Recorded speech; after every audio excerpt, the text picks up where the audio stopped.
روزنامہ قدرت کی ویڈیو دیکھنے کے لیے ابھی یوٹیوب چینل پر سبسکرائب کریں اور بیل آئیکن پر بھی کلک کریں۔ الیکشن کے انعقاد کا معاملہ جو ہے وہ متنازع ہے۔ یہاں الیکشن چوری ہوتے ہیں۔ یہاں اصلاح تو یہ چاہیے کہ اس چوری کو کیسے روکا جائے، اور اس کا واحد طریقہ ہے کہ آئین میں ترمیم کر دیں اور لکھ دیں کہ جو بھی الیکشن چوری کرے گا اس پر آرٹیکل 6 کا انعقاد ہوگا۔ پاکستان کے الیکشن کو فری اینڈ فیئر کرنے کا یہ واحد طریقہ ہے، ورنہ وہی ہوگا جو الیکشن کمیشن کی ڈسکا کے الیکشن میں رپورٹ ہے، اس کو آپ پڑھ لیں کہ حکومت پی ٹی آئی کی حکومت، اس کا وزیر اعظم، اس کے مشیر، اس کا وزیر اعلیٰ، اس کے وزیر، حکومت کے اہلکار، پولیس، یہ سب مل کر ایک سازش کر کے الیکشن چوری کر رہے ہیں۔ آپ ای وی ایم لگا لیں، جو مرضی دنیا کی چیز کر لیں، چوری تو چوری ہوگی۔ ای وی ایم سے تو ثبوت بھی سارا مٹ جائے گا۔ تو یہ معاملات ہیں آج ملک کے، کہ ہر معاملہ حکومت کا، قومی اسمبلی کے اسپیکر کا، پارلیمان میں بدنیتی پر مبنی ہے۔ جمعے کو اسپیکر نے خط لکھا کہ ہم چاہتے ہیں کہ اتفاق رائے سے یہ بل پاس کیے جائیں۔ ہم نے اتوار کو خط دے دیا کہ بالکل یہی ملک کے مفاد میں ہے، اور ہم نے کہا کہ ایک کمیٹی بنی ہے جس کو باقی بل بھیج دیں، اور جو انتخابی اصلاحات کے نام نہاد بل ہیں، یہ پارلیمانی کمیٹی جو بنتی ہے انتخابی اصلاحات کے لیے، جو ماضی میں بھی یہی طریقہ رہا ہے، اس کو بھیج دیں۔ کوئی جواب اسپیکر کا نہیں آیا۔ یعنی جو اسپیکر خود خط لکھتا ہو اور 2 دن بعد اپنے خط کی نفی خود کر دے، کیا اس کو اسپیکر رہنے کا اختیار حاصل ہے؟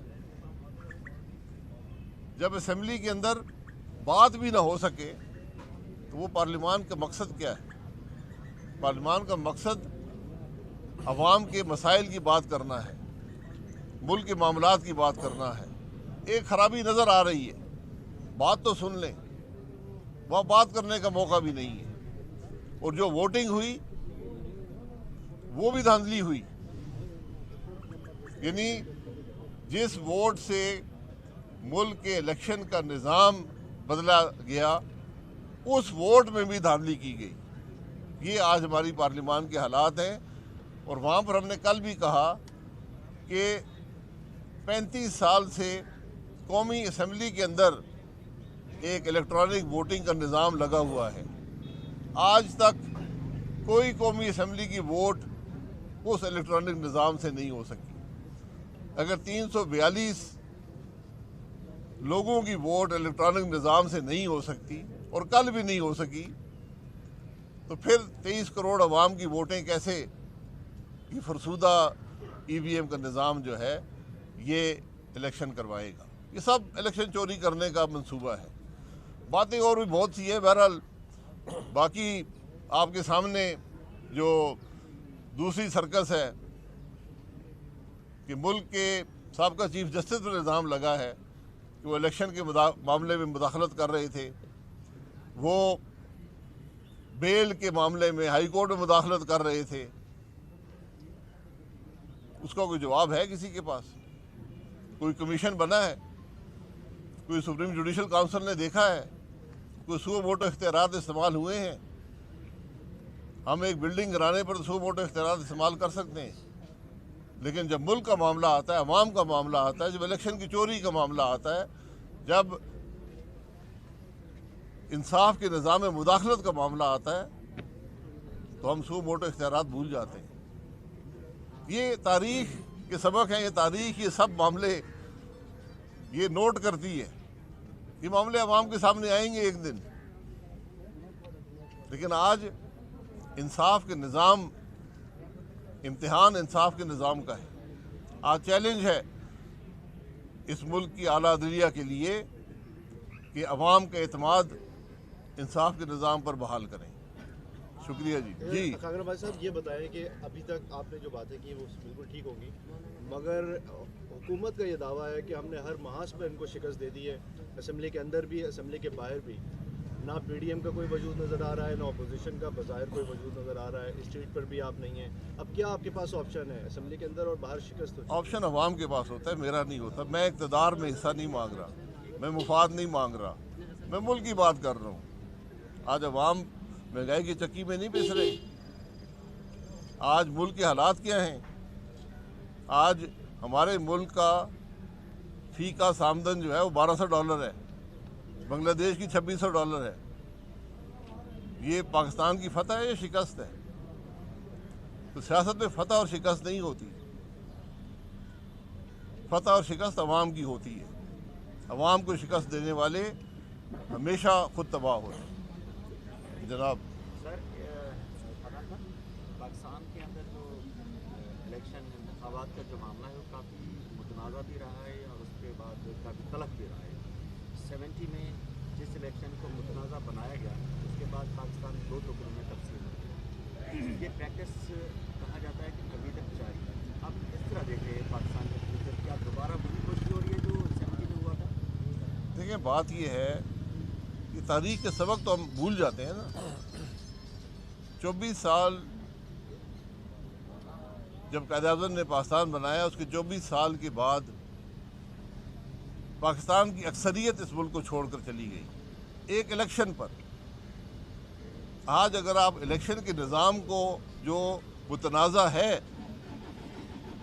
जिसका अमल मुतनाज़ा है, हर इलेक्शन मुतनाज़ा है, हर इलेक्शन चोरी किया गया, उस निज़ाम को आप ये नाम नहाद इस्लाहात करके मज़ीद चोरी को सहूलत देंगे, मज़ीद इलेक्शन को मुतनाज़ा बनाएंगे, तो क्या इससे पाकिस्तान का फ़ायदा होगा या नुकसान होगा? सवाल तो ये है। सर, वो राना शमीम साहब का जो एफिडेविट है, ज़ाहिर है कि उसमें ये बात बताई गई कि असरअंदाज होने की कोशिश की साकिब निसार साहब ने, और ये अपील पेंडिंग है अभी मरीम साहबा की और दीगर लोगों की। क्या आप कोर्ट में ये जाएंगे इस बात को लेकर के इसको भी एविडेंस का हिस्सा बनाया जाए? वो वकला का काम है कि किसको एविडेंस का हिस्सा बनाते हैं, लेकिन जब ऐसी बात आ जाए तो अमूमी तौर पर ये जुडिशरी में ये इसके प्रेसिडेंट्स हैं, ये एक तरीका है अदालतों का कि अगर किसी जज पर हर्फ आ जाए तो वो उस बेंच का हिस्सा नहीं रहता। बहरहाल ये फैसला उनका है, मैं किसी को फैसले डिक्टेट नहीं करना चाहता। कुछ एथिक्स की डिमांड होती है, कुछ इंसाफ के निज़ाम की डिमांड्स होती हैं, उनको पूरा करना चाहिए। ठीक है सर, अब जितना जो कुछ हो गया, ये कल हमने भी देखा, आप लोगों ने भी पार्लियामेंट में थे, लेकिन अब अपोजिशन जो गुज़िश्ता 3-3.5 साल से जिस तरह चली है, अब उसका नेक्स्ट स्टेप उसी तरह होगा या कुछ मज़ीद ताकतवर होगा और कुछ मज़ीद फैसले करवा पाएंगे अपनी स्ट्रगल से?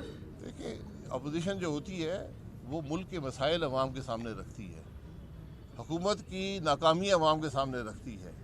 वो बताती है कि जो हुकूमत की नाकामी है, जो हुकूमत ने किया है, उस पर आप पर क्या असर हुआ है, और जमहूरी अमल का फ़ैसला इंतखाब पे होता है।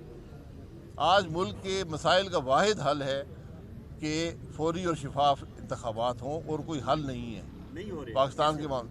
वो आप देखते जाएं, ये तहरीक होती है कि हर रोज़ इसके फैसले नहीं होते, एक दिन का मामला नहीं है। एक मकसद है, और मकसद सिर्फ इलेक्शन का नहीं है, मकसद मुल्क के निज़ाम को आइन के मुताबिक करने का है।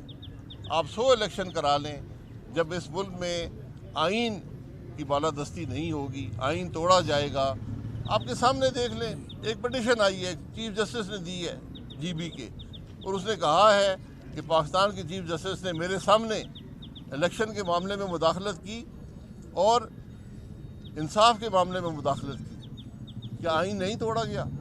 और आइन तोड़ने वाला जिस पर इल्ज़ाम लगा है वो मुल्क का चीफ जस्टिस था उस वक्त। तो ये मामले बड़े संजीदा और गहरे हैं, इनको हल करने की ज़रूरत है। मुतनाज़ा शख्स अगर next chief of army staff बन जाता है तो आपका रिएक्शन क्या होगा? देखिए, मुतनाज़ा शख्स किसको कहते हैं आप? पहले मुतनाज़ा बता दें ना, मुतनाज़ा कौन होता है? जो भी 3 स्टार जनरल होता है, क्वालिफिकेशन पूरी करता है, वो आर्मी चीफ बन सकता है। और मैं मुल्क की तरक्की उस दिन समझूंगा जब आपको आर्मी चीफ का नाम ना पता हो।